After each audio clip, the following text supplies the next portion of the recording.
Vasudevaya. Om Namo Bhagavate Vasudevaya. Om Namo Bhagavate Vasudevaya. Om Namo Bhagavate Vasudevaya. Om Namo Bhagavate Vasudevaya. Om Namo Bhagavate Vasudevaya. So, today we are reading from Srimad Bhagavatam's first canto, Chapter 2, Divinity and Divine Service, text number 10. Kamashanindriya pritir alabhu jivita yavata jivasya tattva jigyasa nartuyas cheha karma bihi. Translation. Life's desires should never be aimed at gratifying the senses. One should desire to live only because human life enables one to inquire about the absolute truth. This should be the goal of all works. Purport by His Divine Grace Srila Prabhupada. The completely bewildered material civilization is wrongly directed towards the fulfillment of desires in sense gratification. In such civilization, in all spheres of life, the ultimate end is sense gratification. In politics, social service, altruism, philanthropy, and ultimately in religion, or even in salvation, the very same tint of sense gratification is ever increasingly predominant. In the political field, the leaders of men fight with one another to fulfill their personal sense gratification. The voters adore the so-called leaders only when they promise sense gratification. As soon as the voters are dissatisfied in their own sense satisfaction, they dethrone the leaders. The leaders almost always disappoint the voters by not satisfying the senses. The same is applicable in all other fields. No one is serious about the problems of life.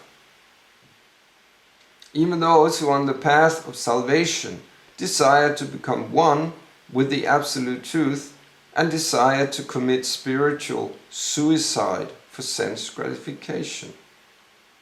But the Bhagavatam says that one should not live for sense gratification.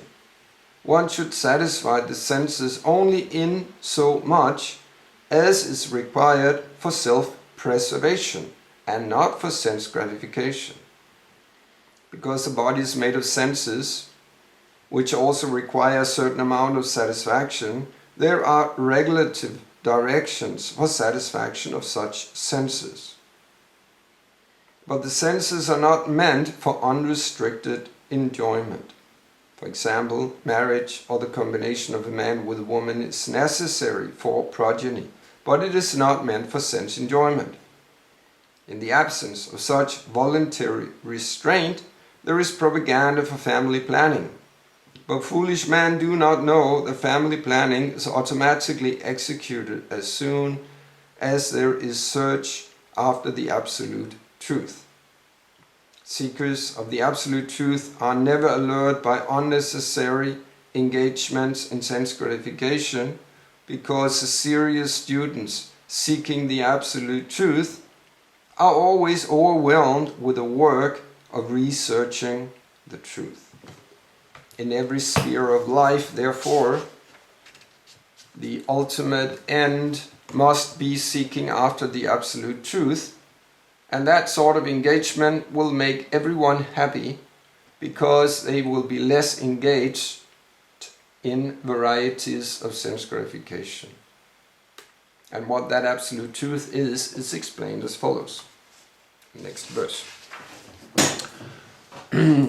Kamashanindriya pritir labhu jivita yavata jivasya tattva jigyasa nartuyas cheha karma bihi. Life's desires should never be aimed at gratifying the senses. One should desire to live only because human life enables one to inquire about the absolute truth. This should be the goal of all works.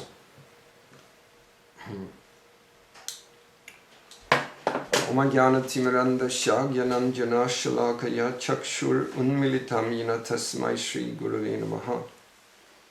Vandishi Krishna Chaitanya Nityanando Sahuditao Gaudadai Pushpalantao Chitrao Shando Tumodadao.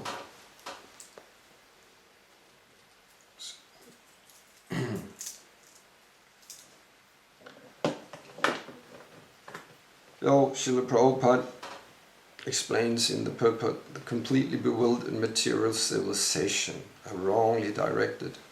So, the goal of life is not to satisfy the senses and the mind, but this is what the focus is in material life. The bewildered living entity has taken birth in this material world, the Jivabhada, because he desires satisfaction outside of his original position. He wants self-satisfaction, not the satisfaction of his origin, the Supreme Personality of Godhead. And in this pursuit of satisfaction on the material platform, he's bewildered, all the time bewildered.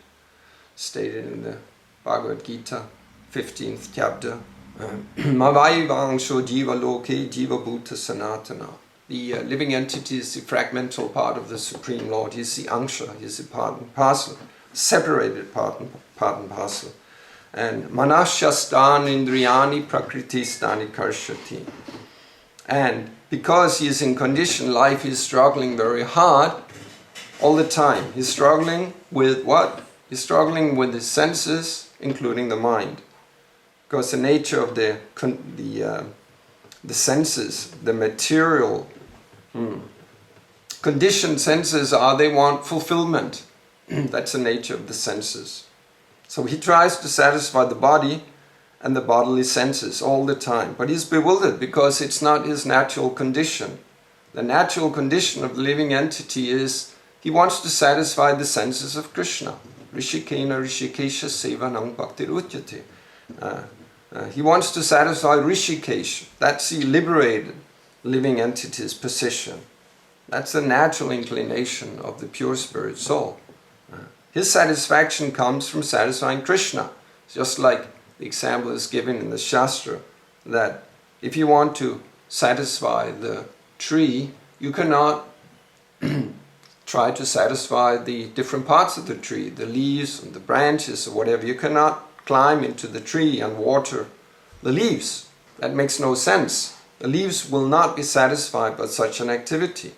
The only way the leaves and the branches, the different parts of the tree can be satisfied is if you pour water on the root. Because pouring water on the root means all the nourishment will be distributed to all the different parts and parcels. So in the same way, the pure living entity only attains satisfaction when he pours water on the root, meaning when he satisfied the Supreme Lord. That's the natural sequence of how things develop. That's the nature of existence. But in conditioned life, under the influence of the illusory energy, the living entity is bewildered. He doesn't understand that, and he thinks that he can satisfy himself, just like someone might try to think they can satisfy the branches and leaves by pouring water on them. That's a bewildered. If anyone would do that, we would say that person need maybe to go and take some, help from a certain institution. He's not well in his head. But that's a situation in material life. The living entity is bewildered. Stated so many places in the Shastra. We heard this also lately. How the pursuit of sense gratification, it's not a path that will lead to satisfaction. It will only lead to destruction. Lord Rishabhadev states that also in some wonderful, very strong verses in the 5th canto of Srimad Bhagavatam. Nayang deha deha bhajang nriloke kashtan kaman arhate vitpujangye Why should the living entity endeavor for sense gratification? That level of satisfaction is available even for the lowest of living entities, for the stool-eating hogs and dogs.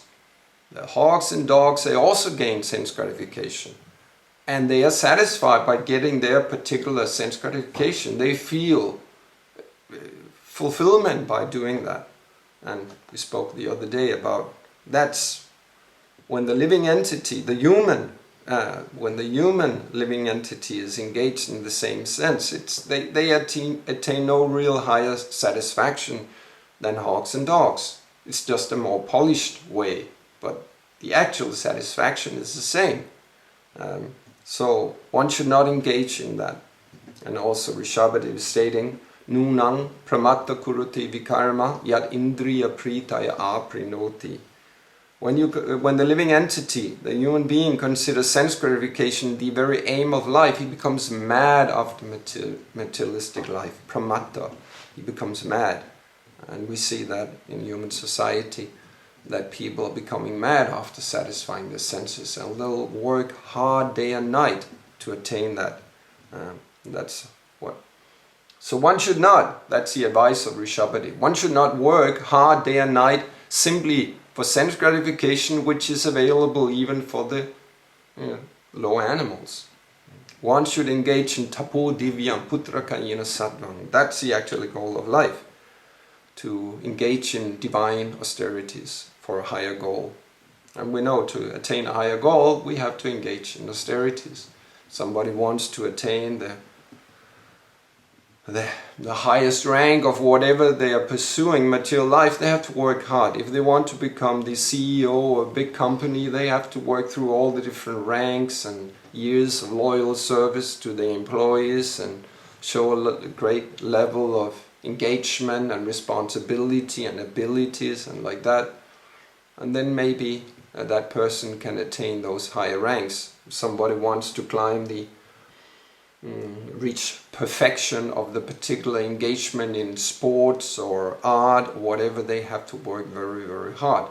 Like we see some of these top athletes in the world, they're simply practicing every single day, doing so much strength, building the muscle mass, doing all kinds of physical activity to make the vehicle of the body fit for attaining those heights. And they are restraining from so much that they might like to engage in because of that higher goal. They cannot, like, I remember back in time when I was doing boxing, and I haven't been engaged, by the way, in boxing by having this eye I have here. It's a little mosquito or something that attacked me, so it's kind of swollen. It's not because someone punched me. But anyway, at that time, and that was of course on a very low level, there was austerity also. Like you remember one Christmas, they have a traditional boxing, what do we call that, engagement on the third Christmas day. So, because I had to engage in that boxing fight, I had to restrain myself during Christmas, because I had to keep my weight, first of all, and keep my strength and everything. And if you just engage in filling your stomach with all that Christmas food, you won't be so fit for fight, actually. So I had to restrain myself, really control. Everyone else was getting into it like that, but I have this big match, and that was all the time in the back of my mind. And that was even, of course, on a very low state. And those who actually engage in very important, whatever it may be, within their field of sport, they are really restraining themselves. They can't just go out with their friends and go to the whatever social gathering, and they have to stay back because they get up very early in the morning.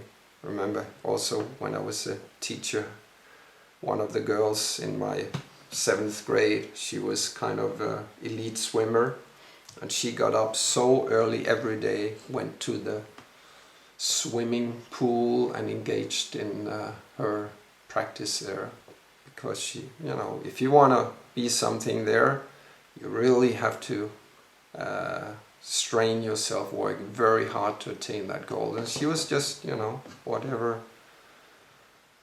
13 years old girl, she was so committed to that. So whatever field it is in this world, you have to engage in austerities to attain the goal. The same goes with spiritual life. Tapo divyam, divine austerities. That's what the sadhaka, the aspiring devotees, involved in. We have to be very determined, because the senses are all the time there and the bewilderment is there. That's a basic process, basic activity in spiritual life is shamadhamma. It's stated in the Bhagavad Gita 18th chapter, the qualities of the Brahmana, shamadhamma tapakshaucham. So, control the mind, control the senses. Any yoga practice, actually, that is there. You have to control the mind and senses. That's the same for whatever path you're seeking. Also the impersonalists, they engage in very severe austerities to attain their goal. And then tapa, austerities, saucham, cleanliness, all these different qualities are not only the qualities of the Brahmanas, these are the qualities of the Vaishnavas also. So that's very important. It's a basis of everything. Control, self-control. Because the mind are naturally, when they're conditioned, their natural inclination is to want to engage in gratification. Of course, sense gratification is also there for the devotee, as stated in the purport by Srila Prabhupada, but it's regulated. So we're also eating, we're also satisfying the tongue, and actually devotees are eating very, very nicely. Like every single day we get this wonderful meal, and actually the big meal is often, it's like a small feast we're getting, and it tastes so nice. And of course there's a special dimension of taste to it, because it's not ordinary food, it's prasadam. It's offered to the Supreme Lord, and thus by being accepted by the Supreme Lord, there's another dimension to the food, and thus the satisfaction is very deep. Like people come and they taste prasadam, they're like, they can't pinpoint it, but it's just so good. Like I had in the not so long ago the experience in the center in Olpo Bhakti Ashram. There was this young man coming, and he was stating the food was just like, well, there was several young men coming, mainly young men, not so many women came there, but the men, they came, these young boys, and they were just like overwhelmed with the taste, and they just shoveled it in, and they said, this is just so incredibly good. And because there's a special dimension of taste, a special fulfillment, satisfaction, which you do not get by gaining any material foodstuffs. However nicely they're prepared, they're lacking that dimension. And that spiritual light, there's another dimension, Turiya, the fourth dimension. This is what the devotees are aiming for. So, the conditioned living entity is bewildered all the time. He says he's struggling in this material world, like we sing every single day. In the morning, the material world is compared to a forest fire. Samsara, Dhavana, Lalita Loka. It's a forest fire. The forest fire, if one would be in the forest fire, not many have had that experience, but that's a horrific experience. You're surrounded by whatever fire on all, maybe on all sides or maybe part of sight, but it's very frightening. The heat is intolerable, and the fear, because that fire may devour you, may burn you alive. It's incredible fear. It's hard to imagine how fearful one would be. And that's, the material world is compared to that. And, of course, the rescue is the spiritual master, who is devastating that forest fire by his shower of mercy. So, we should not be engaged in this material world for the pursuit of sense gratification, which is available for any animal. We have to engage in tapo divyam. That's the goal. Also, Prahlad Maharaj is stating that in the seventh canto. Matirna Krishne paratosvato va Vito Bipajita Grihavratanam. Those who have made a vow, a brata of Griha, the Griha Medis, those whose Meda intelligence is absorbed in family life, because family life is the center of material satisfaction in this world, and is civilized society. It's centered around family life. We see that especially in more traditional societies. Family life is very, very strong. So those whose aim is only within the family, without any higher purpose, who's not engaged in dharma, they are bewildered by material sense gratification, and they are making progress towards hellish life. Anda yatanda upaniyamanas. It's tamishram. They are approaching tamishram. That's the hellish life, and they are punash charvita charvananam. Punah, again and again, charvita charvananam. They are chewing that which has already been chewed. Sense gratification. They tried for that in so many lifetimes, and they haven't attained the full satisfaction. Because if you're really satisfied, you don't need that thing again. You're satisfied. But because they're not satisfied, they're trying again and again, chewing that which has already been chewed, trying for what they already tried for, satisfying the tongue, the belly, the genitals, satisfying all the material senses. The example is given also that it's like the cow in India. You have sugar cane, very, very tasty, full with the juices of sugar. It tastes very, very nice. You know, you go to India, you get with these wallahs at the street, they make this fresh sugar cane juice. They take these sugar canes, long sugar canes, and pull them through this machine, and then the sugar cane juice comes out from one end. You get this glass of freshly made sugar cane with some lime in it, and it just tastes really good. So the cows, they also like that, and they come sometimes. So the sugarcane wallahs, they grind the sugarcane so many times, not just one time. They take it and they bend it back and they put it in the machine again and they grind it many times. So the cows comes, they like sugar too. So they see, here's sugar cane, very, very nice. And they take the sugar cane and they start chewing it. And they chew and they chew and they chew. But there's no juice there because it's been squeezed again and again and again. So he thinks, he has the idea, there is taste there, there's rasa, there is something I really want, but there's nothing. So he simply chews something that there's no rasa in it. So that's the Christian living entity. He thinks, I'll get it again. I'll get this wonderful food and I'll eat it. It's nice. There's of course, some satisfaction there, but he won't become really satisfied. And he tried that in all the different species of life. He tried it as a human being. He might have tried it as a deva on the higher planets, where sense gratification is abundant. There's so much more of it. But still, even on the higher planets, that real satisfaction of the jiva is not there. And he tries in all different kinds of forms in this world, 8,400,000 different forms, and they all engage in the same. Chew that which has been chewed again and again. Whether you're a fish, or a human being, you're an insect, you're a tiger, whatever, different flavors of sense gratification, but the essence is the same. They all strive for the same. How is that? Forgot it now. But whatever species of life, it's the same thing they're engaged in.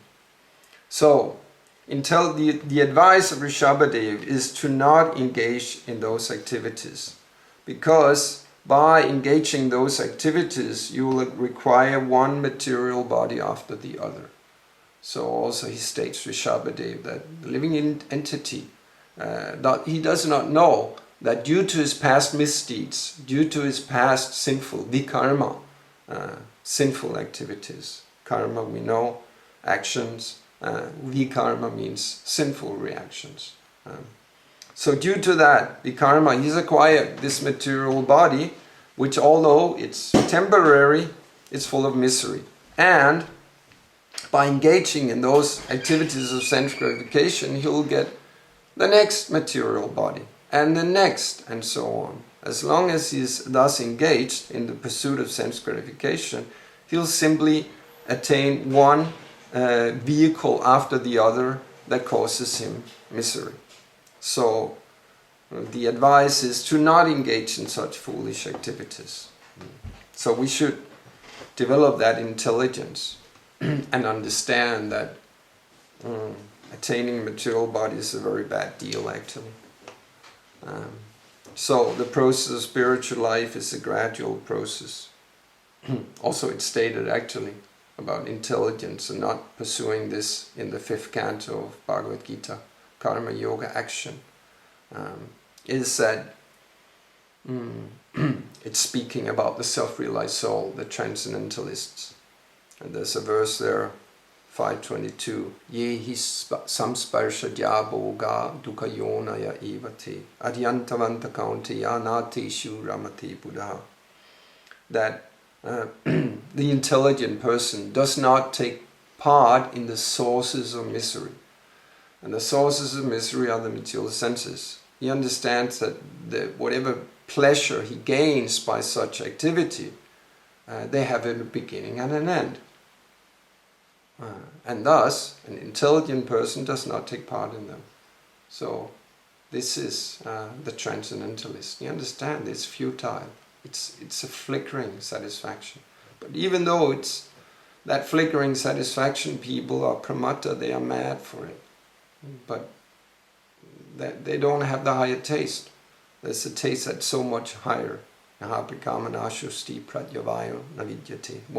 you have that higher taste, you understand the lower taste is not really anything. You have to have the higher taste. Everyone have the realization in material life that when you're very young, you have one kind of taste, and that's just everything. Like a small child may pass by the window of this candy shop and just, if I can just have all this candy, I'll be so happy. I remember as a child, some of my early memories, there was this candy shop in the way we lived in that street. And I remember when we passed by, we saw this was like heaven in there, all these different varieties. Can I have that? And I had chocolate and those ones. And one of my daydream was to be kind of locked into that shop night. Like when they locked it, I could hide, and they wouldn't find me, and everyone would go, and then I just pour a water again. That was my thing. Then when we get later, we understand there's something higher. Oh, we engage as a teenager with all the friends. This is a higher taste. We engage in sports and activities, and then we're not so occupied with whatever is in the candy shop.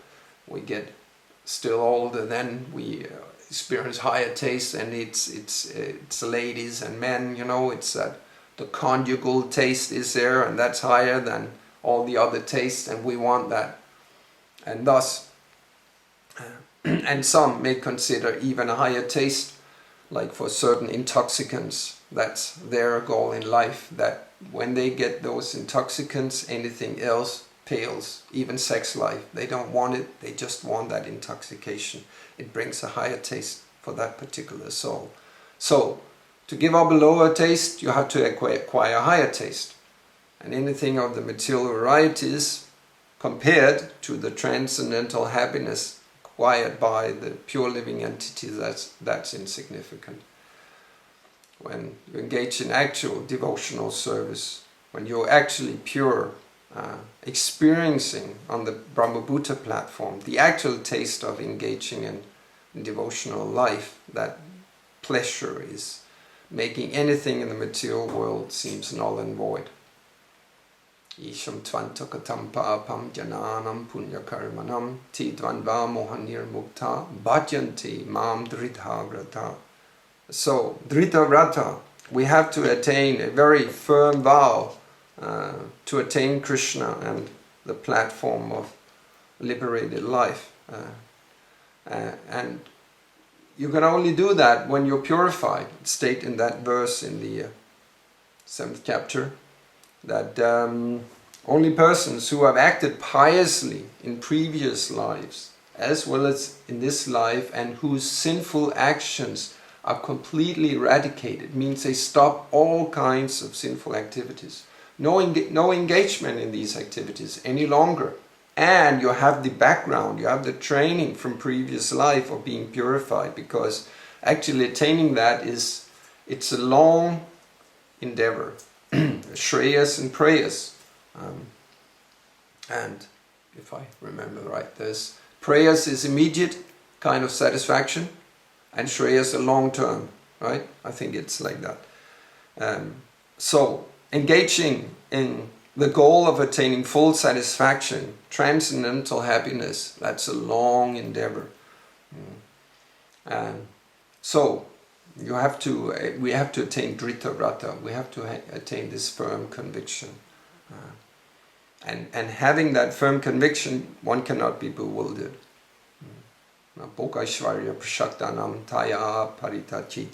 So if one is still bewildered, if one is still hankering for sense gratification or material happiness, if you're doing that, then that resolute determination for spiritual life does not take place.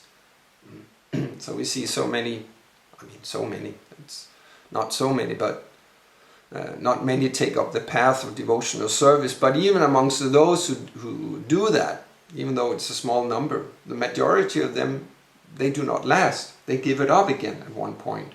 Because Bhoga Aishvarya Prashaktanam, they could not give up that hankering for material sense gratification.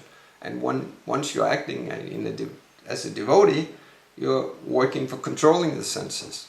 And because they have not uprooted that desire, they again try, they go back, we call it blooping. They go back into the material ocean. Bloop, like you throw a stone, bloop, that sound is there. So they throw themselves again into the material ocean and give up spiritual life. Very, very unfortunate. So it's a gradual process, a process in which one have to be very determined. And we know the development, the different stages of that development is stated in the Shastra.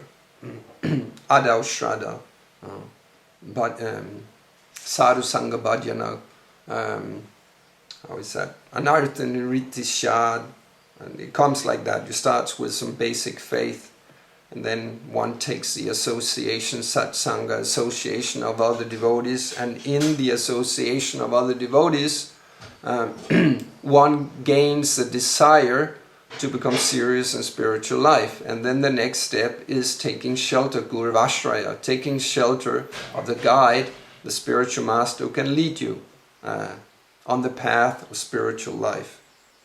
And then we engage in bhajana kriya, in the process of abhideya, the different aspects of spiritual life, of devotional service, and gradually getting more and more purified from these anarthas, these unwanted things. Artha means so that which is value.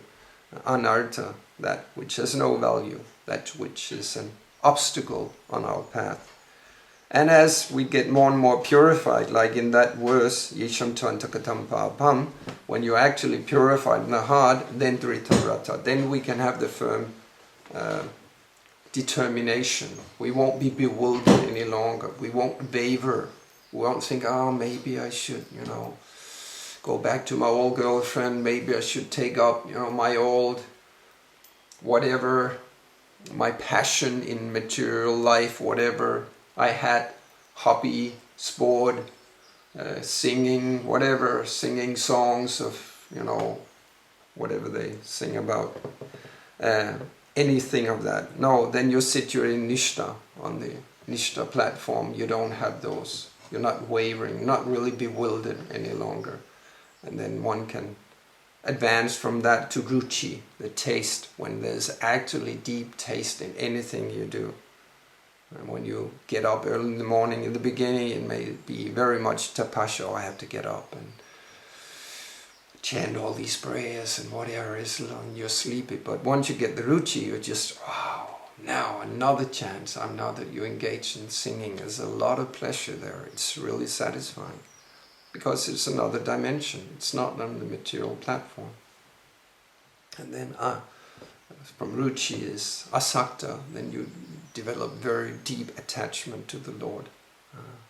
And then bhava, again, the preliminary stage of love of Godhead. And then you're on the raga platform, on the bhava stage. And raga platform means spontaneously attracted devotional service. You don't have to be forced. It's coming from within you spontaneously. That's what we're striving for, the raga platform. We know there's two basic levels of devotional life, Vaidhi Bhakti and Raganuga Bhakti. Vaidhi means you act out of the directions of the Shastra. You're not spontaneously wanting to do these things, but you do it from the level of intelligence. You know, I have to do that to advance in spiritual life, to purify myself. But on the Raga platform, it's all spontaneous. Nobody have to tell you, you have to do this, you have to get up. No, you're up, you're worshipping the Lord, and you're fully joyful doing that. Anything you do, you're just absorbed in thoughts of Krishna. And all your activities are filled with pleasure, because you're doing it all for Krishna consciously, with devotion. That's the difference between Vaidhi and Raganuga platform. And there's all the time that pleasure. It's a deep, deep pleasure. And then from that platform you start remembering, you're remembering Krishna all the time, and then gradually, ultimately, you'll be transported to the spiritual world, even while in this material body, to Krishna's Leela. They will manifest within you. And that's, of course, we know that process is from starting with the realizing Krishna in His holy name. Nam, Rup, how is that? Nam, Rup, Guna and Leela. Guna. First you realize the holy name. Krishna is actually there. So when you chant the holy name, you're experiencing Krishna. And then from that, you experience His form. His form will manifest within you. You'll see that form, that wonderful, unlimitedly beautiful form. The big, big, beautiful lotus eyes. Krishna and Krishna's associates, they're so beautiful. They have this complete purity, like we're attracted to purity, like any small child. When they enter the room, everyone is just, we know that when we have programs, like we have these programs in Copenhagen, and one of these beautiful small kids, when they're there, they're like, their eyes go to that child. Even though there's a lecture going on or whatever, the minds go to that child. It's very hard. So that's the attraction, because of the purity. And that purity, still, it's purity, but it's limited, because within that pure child, there's so many material desires. But in the spiritual world, the form, that purity is all the way through. It's a completely different dimension. So you have that purity that's strongly attractive, and you have that childish innocence, even though the form is older. And so that's what we are aiming for. And so after Rupa, you had Guna, you realize Krishna's qualities. All these wonderful qualities will manifest within you, and all these emotions will develop when you absorb in Krishna's qualities, His infinite mercy, all the different qualities. And then ultimately Leela, you'll actually be there, like when we hear about these Nityasiddhas in our line, Raghunath Das Goswami, all the Goswamis, how they were, even though their physical, so to say, physical body was there, they were in the spiritual world. And they could, I heard even, they could sit there for a month when they got into a trance. They would sit there for a month and be absorbed in that Leela. Because they were in the spiritual world. The physical body was there, but they were actually, the soul was in Leela. This is the infinite mystical potency of the Sarup Shakti, the internal Krishna, potency of Krishna. So that is what we're aiming for. That is actually the goal. It's obtainable, but it's a gradual process, and it takes Rita Rata. We have to be very firm in that determination. It doesn't come easily. So many in this world, the danger is there of Sahajyanism, and we see that practically. So many want to jump. We come from a background where we want instant satisfaction, prayers, right? Everything there is fast food, fast whatever, satisfaction. Just people go, they have this, what, a Netflix or whatever, they just make a click and then they have the satisfaction of a film is coming and they get this food quickly. They go down to Mac whatever, they get their food, it's there, right? They just make a order and they like drive in and they go on to the next place and then they'll get the food. They don't have to waste. There's slow food and there's fast food. That which has a great quality, great taste, that's slow, it takes time. Something that is real valuable, generally it takes time. The same thing with the most valuable thing, which is the process of bhakti. You cannot get that goal very quickly. You have to go through Vaidhi Bhakti. You cannot attain Raganuga spontaneous platform without going through Vaidhi. It's not possible. But some want that, and they take it cheaply, and they go to some so-called guru who can give that. But no, it's a hard work, and you have to do it year after year after year, and then gradually that Isham Tvantakatam Papam, then all the papas, all the sinful reactions will be eliminated. It takes time. We have to be patient. You know that Utsahanistaya Dharyat, the different qualities that are conducive for spiritual life is patience, enthusiasm and patience. We have to be enthusiastic, but at the same time patient. We've been here in the material world since time immemorial. It takes some time. It's not going that fast, so we have to be firm in our conviction. Not be bewildered. The devotee is not bewildered because he's controlling the senses and he's having vigyan, he's getting gyan from the Shastra all the time. So we have to kick out all bewilderment, kick out the strong desires for satisfying the senses and the mind independently of Krishna, and thus we can obtain that for which we are always hungering, which is the Leela of the Supreme Lord. Maybe there's some questions? Comments? Yes? Yes. I was thinking about the souls who came into Krishna consciousness and left again. I'm reflecting very much about this, the course of their leaving, and perhaps I see that there's also, as Prabhupada blamed, or he was very harsh towards the slaughterhouse school system. So there is a blame game also, that there is a responsibility from top down. So the institution has a very important role.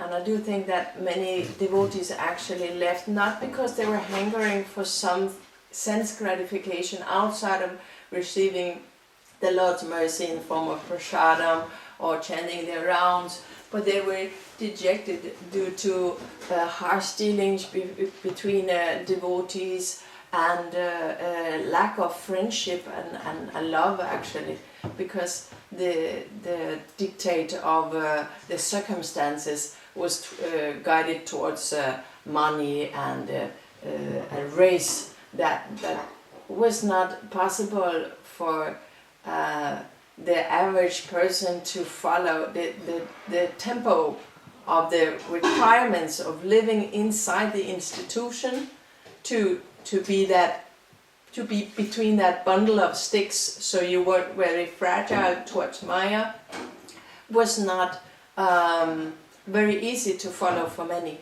So that I see that amongst perhaps 100 souls who came to the institution of ISKCON in the early age, many left. But what do you analyze were some of the courses? Because I don't think individually that they thought at that time, I don't want the package that Srila Prabhupada gave. That's not enough to cover my sense satisfaction. I do think it was something else as well. A somewhat similar question was put, I just heard,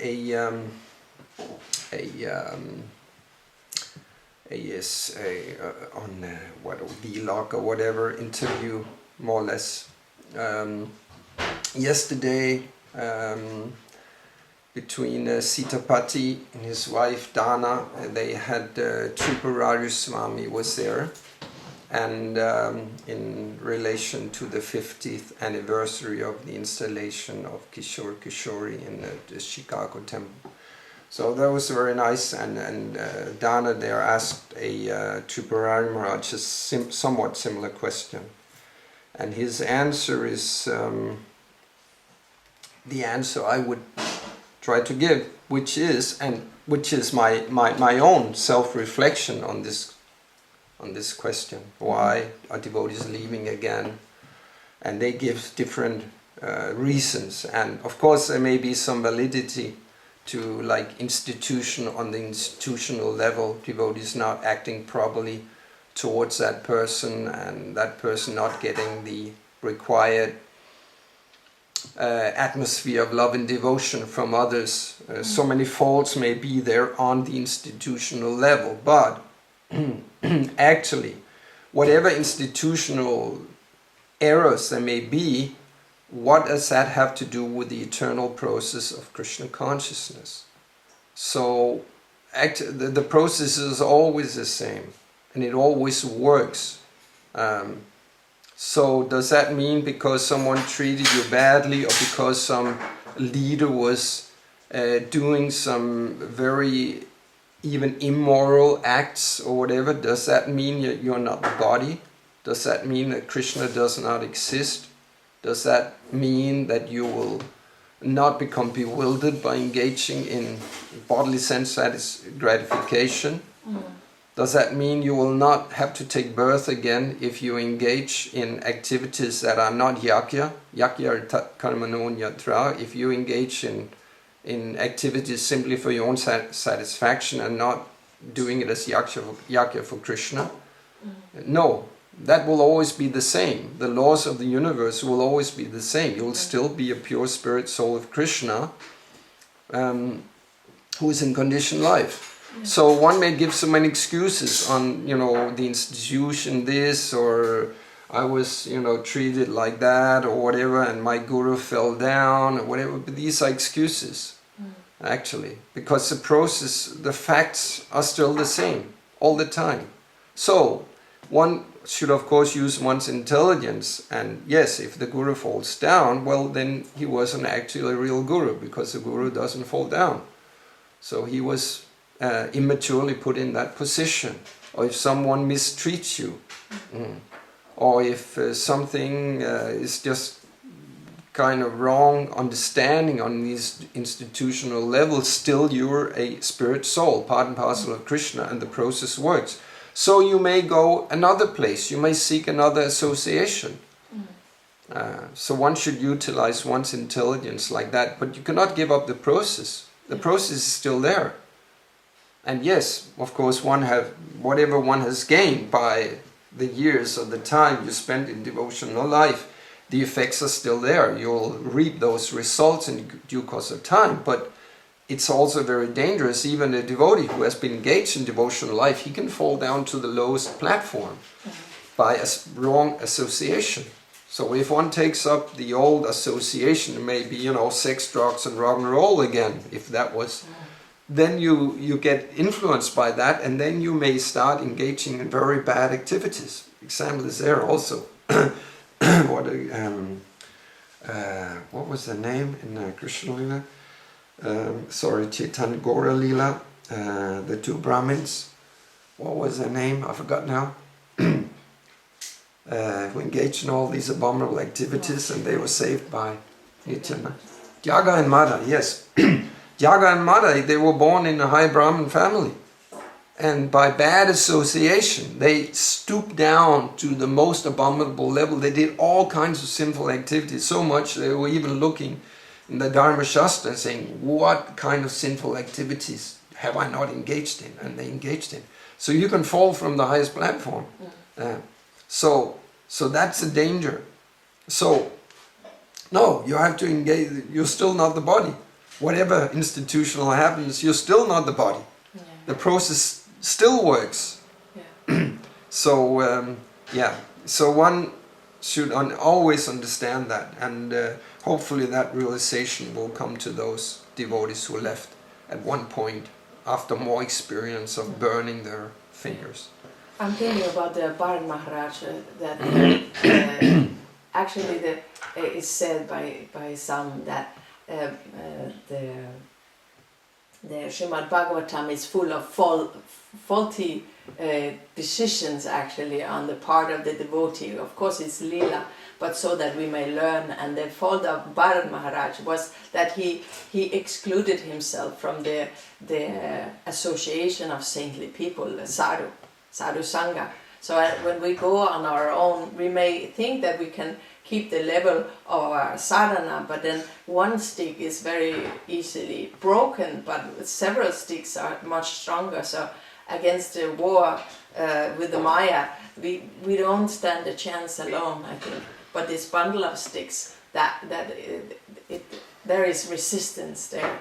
So I do think it was because that the ashrams, they collapsed and people were treated harshly, or they were dejected and they did not know where to go. They couldn't leave the country and go to Vrindavan or Mayapur, and as well there was very harshly dealings among devotees. So it's like a gradual process, this falling out of association at the beginning, and then your sadhana and your taste will easily subside like that. But I do think that perhaps people out there may require their level of devotional attraction to Krishna and to the process again if they have association once again. What do you think? Well, the five most potent aspects of devotional life one of them is sadhu sangha. So yes, that's correct. It's very difficult when you're on your own to advance in spiritual life. Association is paramount actually. So yes, and you have to get good association. Because whatever association you have, that affects you, that reflects on you. Yeah. So good association is very important, and we see practically when devotees are on their own, the temptation from the illusory energy is often kind of dragging them away from the process. Exactly. Of bhakti. That's true. So it is possible for someone who is very advanced to do it, to live alone. I mean, if there's only bad association, then it's better to live on your own. That's true. But better than that is taking good association. Yeah.